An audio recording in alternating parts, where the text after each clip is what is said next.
And now, tonight's presentation of radio's outstanding theater of thrills, Suspense. Tonight, the story of a man who thought the only way to escape death was to search for it. We call it Diagnosis of Death. So now, starring Gene Bates with Lawrence Dobkin, here is tonight's suspense play, Diagnosis of Death.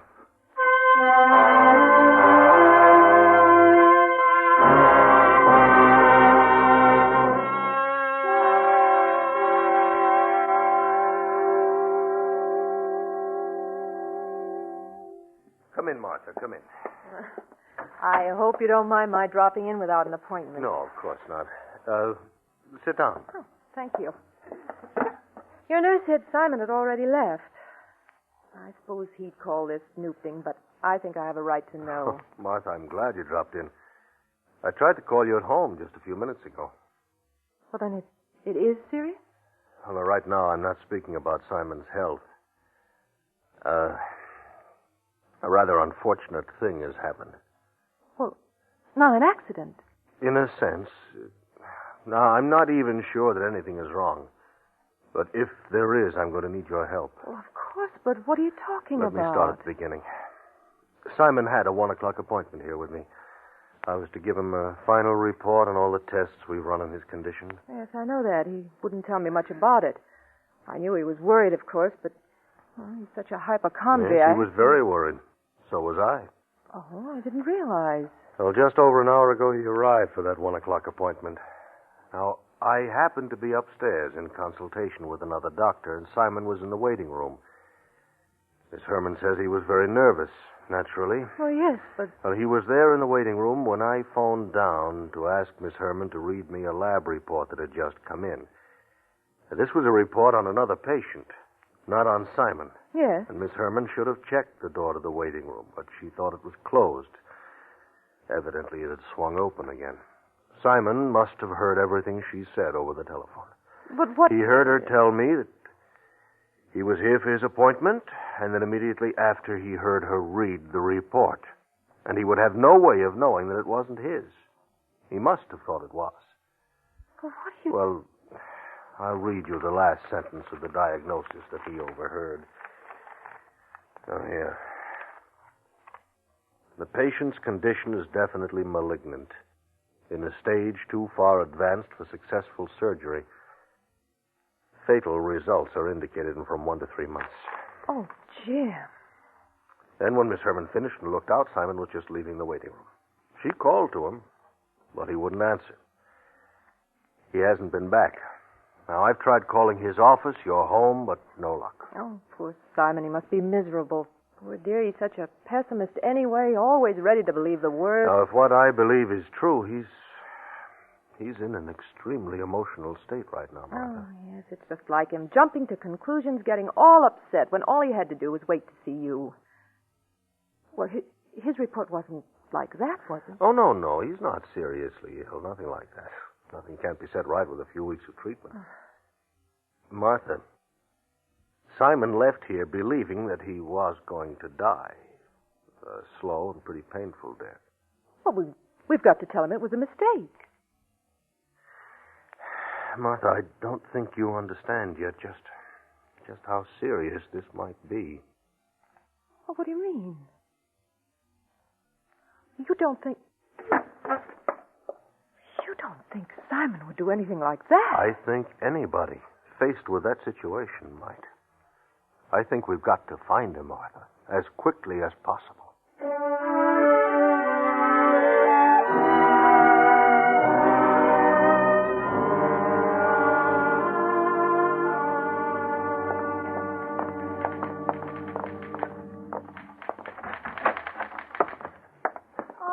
Mrs. Davis. Anne, is Mr. Davis in? Oh, no, I'm sorry. He left early today. Oh, did he say where he was going or when he'd be back?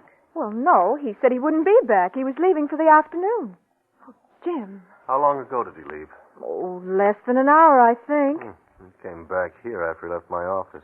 Well, I was out for lunch. He was here when I came back. This is Dr. Kurtz, Anne. Oh, yes, Doctor. How long did he stay? Maybe 15 or 20 minutes. Is something wrong, Mrs. Davis?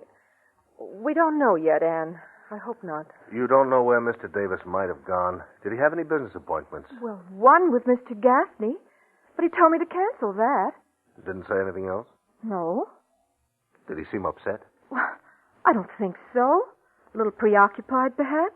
A little quieter than usual, but... Well, just what did he do while he was here?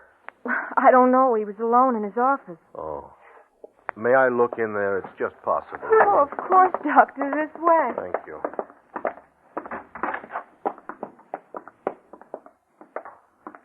Well, everything looks all right.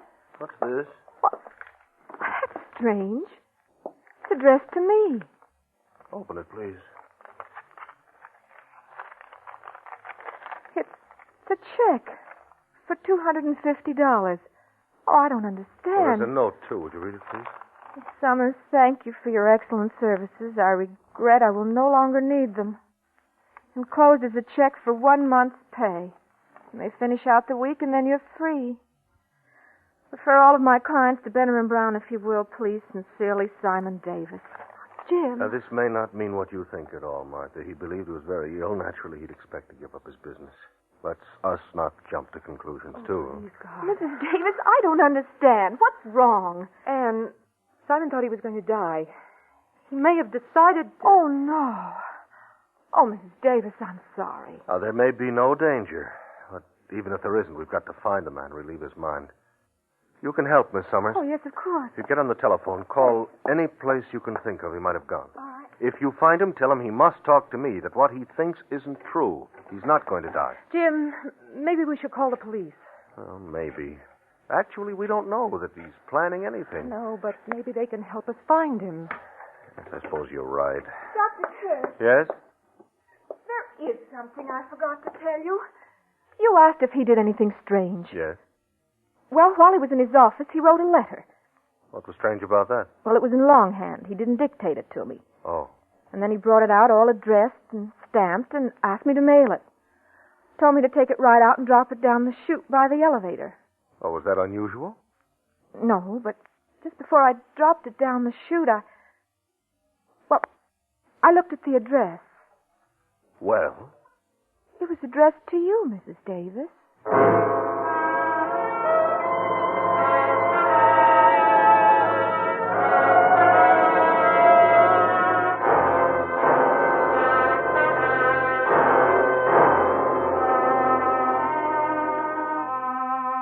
You are listening to Diagnosis of Death, tonight's presentation in radio's outstanding theater of thrills, Suspense.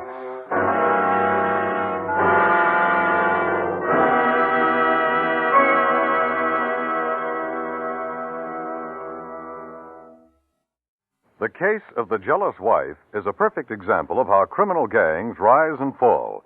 A series of supermarket holdups in Chicago went on unchecked until a woman scorned helped local police turn the tables and nail the mob. Full details this Saturday night on CBS Radio's Gangbusters. Don't miss it over most of these same stations. The true case of the jealous wife on Gangbusters.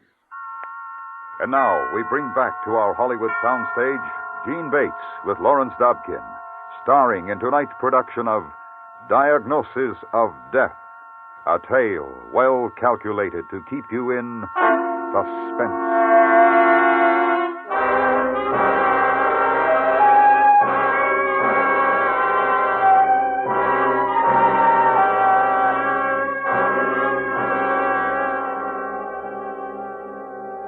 Don't you see, Sergeant? Why would he write me a letter unless he weren't coming home? You don't know what was in the letter, of course. No, it's already in the mail, but I know my husband. Of course, Mrs. Davis. You didn't tell his secretary anything? No, sir, nothing. Doctor, shall I go on calling? Oh, yes, please, Miss Summers. Sergeant, what else can we do? You're sure he's not at home? If he knew you were going to be out No, for we the called afternoon... there 3 times. There's no answer. Of course, he wouldn't answer if... We'll know about that soon enough. I sent a squad car to investigate at that address. Sergeant, do you think... You know your husband better than I do, ma'am. Under the circumstances, you couldn't blame him too much. But he hasn't had much time. It's only about 3. He's had less than 2 hours. Usually people with ideas like this Only take a little while to think it over. Maybe have a few drinks. Simon doesn't drink. Well, but maybe under the circumstances... We'll try anything. Miss Summers, call any bars close around, will you? Oh, yes, Doctor, sure. Officer, can't we do something? Mrs. Davis, we're doing all we can. We've checked the emergency hospital. Every squad car in the area has been alerted. They're searching for a man of his description. We're checking bridges, railroad yards, tall buildings. We're checking the house. I know, but we just can't sit here. Maybe if we'd go out looking. Sergeant, maybe he's just walking down some street or sitting in the park. Just sitting. Yeah, I know how you feel, ma'am, but it's not very likely we'd find him unless we have some idea of where he might have gone. That's it exactly, Martha. Where would we go? Where would he go? I don't know. If he were really decided on suicide, he'd have to go somewhere or get something to accomplish the purpose. Yeah, still, there are lots of ways. Just stepping out in front of a truck. Oh, no. I'm sorry, Mrs. Davis. Martha, maybe you'd go into the inner office, huh? Lie down, rest a little while. No, I'm all right. I want to help. All right. Sergeant, Mr. Davis isn't the kind of man for the violent ways. Something more... Like poison? Sleeping pills? Yes, that would be more likely. You have anything like that at home, Mrs. Davis? No, he never took sleeping pills. He never even wanted them in the house, even when he was in pain. Well, if he regarded them as too lethal to keep in the house, he might have thought of them. But he couldn't get them without a prescription. Well, maybe he could. Where he was known. He might have tried. And if we could just pick up his trail someplace. Yeah. But where would he try? There's a drugstore right downstairs in this building. They must know him. All right, it's worth a chance.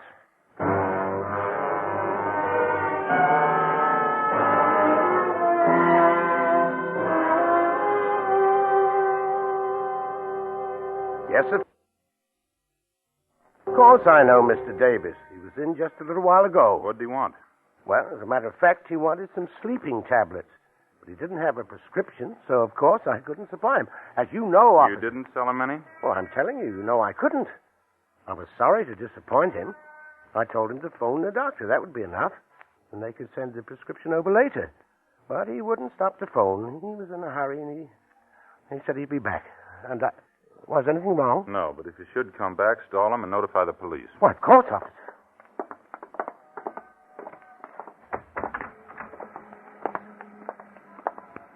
That's my car at the curb. I'm going to check in on the radio. All right, Sergeant. I'm afraid, Jim. I'm afraid. Martha, we don't know anything for sure. But we do know. Now we do know. He does intend Maybe not. Maybe not. He might have wanted the pills because of pain. He was having some pain. But he... Anyway, he didn't get them, Martha. And he's not likely to. But there are other things. Well, yes. But we're not sure yet. There's no use imagining things. We've got to keep calm, Martha, and just try to find him. Yes, I know. Thanks, Jim, for being here. I don't know what I'd done if... Oh, it was my fault. My office's fault. Never forgive Mrs. myself. Davis, was your car at home in the garage? Yes, Sergeant. Mr. Davis wasn't driving it then, huh? No, he always took the bus to work because of the parking problem. I do, too. We only use the car at night or on weekends. And finding it there doesn't mean anything. He's not at home, Mrs. Davis. They checked the house, talked to the neighbors. But inside? No, they're sure he hasn't been home this afternoon. Well, that leaves us right back where we started. Yeah. Is he on a gun? No, oh no. He's always been afraid of guns. Well, it's still a possibility. There are 3 pawn shops in this neighborhood. We might as well check them.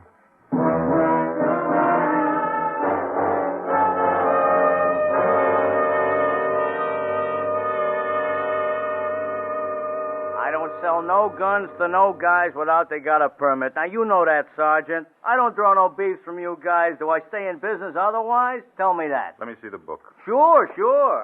Here, you take a look. Take a good look. I'm clean, you'll see. A good, clean book. Yeah. You wouldn't have put it in here anyway. I told you I never sold no gun to no guy like you say. Look, Nico, this is no beef. This is different. This man wanted the gun to use on himself. We're trying to prevent that. We want your help. How can I help when I don't know nothing? Look, I know you've done it before, and you'll do it again, and someday we'll catch you at it. But this time I don't care. Nothing happened. You understand? Yeah, you cops. I told you. This is Mrs. Davis. We're trying to save her husband's life. Please, Mr. Nico, please. Just tell us the truth. Nothing happens, I promise you. Look, lady, How do you know I'm not telling the truth? Call it a hunch. Now, come on, level. Nothing happens? Nothing. Well, look. Now, understand, Sergeant, I don't never sell no guns to no guys without they got a permit, huh?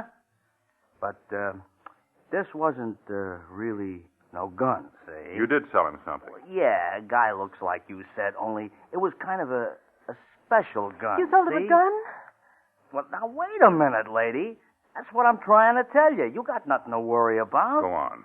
'Cause he ain't gonna shoot nobody with that gun. Why not? Well, now look, Sarge. You said nothing happened. Yeah. I don't usually do this kind of business, you understand, but I kind of had a hunch what this bird was up to. That's why I done it. Honest. That's why I done it. What was wrong with the gun? Well, it didn't have no firing pin. This bird didn't know the difference. Of course, I didn't charge no real gun price, but that gun won't shoot nobody. Honest. Okay, Nico.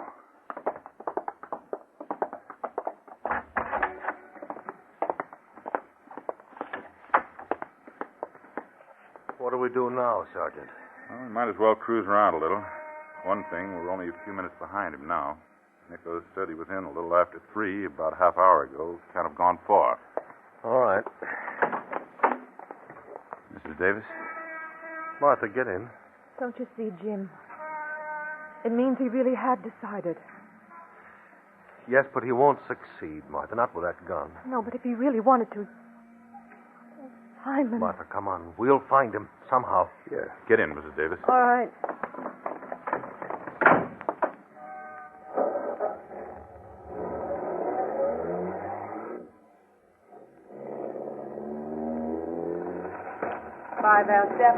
$5L7, 1423 Vista. What time? 586E. 20 minutes to 4.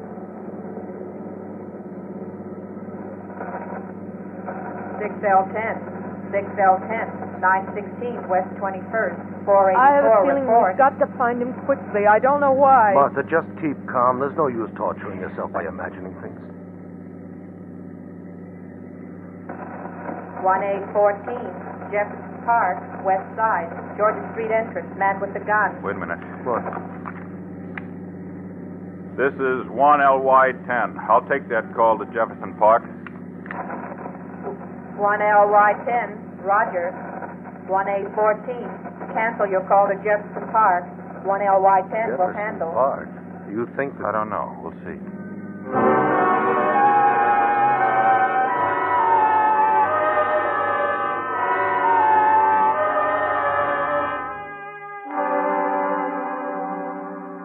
I tell you got to find that man and punish him, officer. It's a crying shame when men like that are allowed to run loose, giving guns to children. Everett, drop that thing. I told you not to touch it again. Here, let me have it, son. Yes, sir. Is it? Yeah. Oh.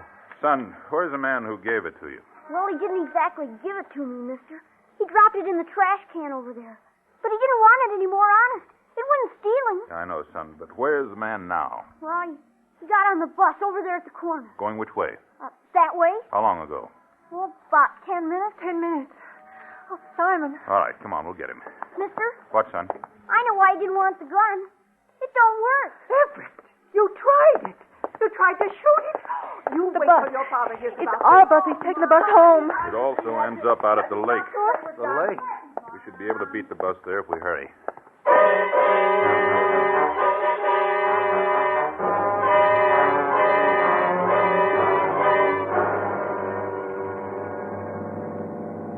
Martha, it's going to be all right. We're going to get there in time. Jim, maybe it's my fault. Maybe if I'd been more interested, understood more. Maybe I'd been selfish. You must not blame yourself, Martha. Oh, why at a time like this? Why wouldn't he come to me and share it with me? Maybe he wanted to spare you. Spare me. Jim, What time is it? Just 4 o'clock. No, it's 2 minutes after. Sergeant, will you turn right at Wabash Street, please? But Mrs. Davis... I want to stop at home first. We can't waste time. The bus will be at the lake It's any only minute. around the corner, half a block. I want to, Sergeant. But 5 minutes may make the difference, Mrs. Davis. Please, Sergeant, I have a feeling I want to go home. All right, Mrs. Davis. This is it. Yeah. The fourth house, the white one, with the picket fence. Mm-hmm.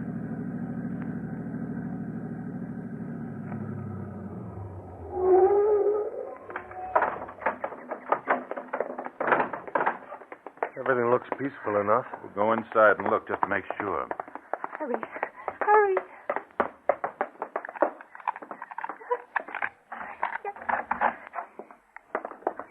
There's his coat. He's here. Simon! Mr. Davis? Simon! The bedroom, this way. Simon! Simon! Simon! Simon, where are you? How about the kitchen?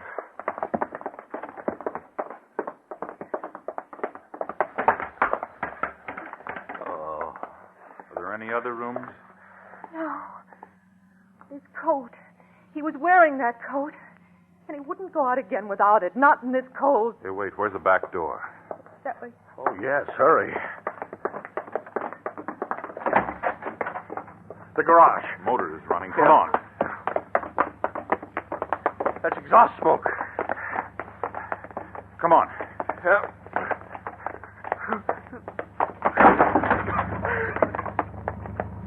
Oh. Here. Grab the leg. Well, got to get him out fast. I've got it. Simon. Out, lady. Get out. Start out of the way. All right, Sergeant. Put him here on the grass. All right. That's it. Jim is Take it easy, ma'am. Let the doc work on him. There wasn't too much gas. He couldn't have been there long. Simon. Maybe I better get on the car radio, Doc. Get the rescue squad. No. Don't think that'll be necessary, Sergeant. You don't mean he... Come here, Martha. Down here. Simon. Martha, I'm sorry. You're going to be all right. Oh, Simon.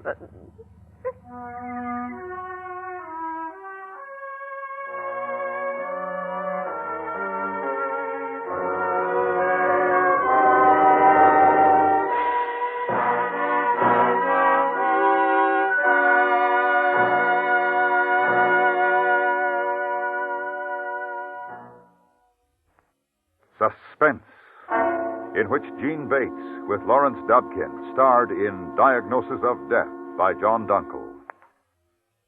Next week, the story of a man who makes his escape from the most dreaded prison in the world. We call it The Man with the Steel Teeth. That's next week on Suspense.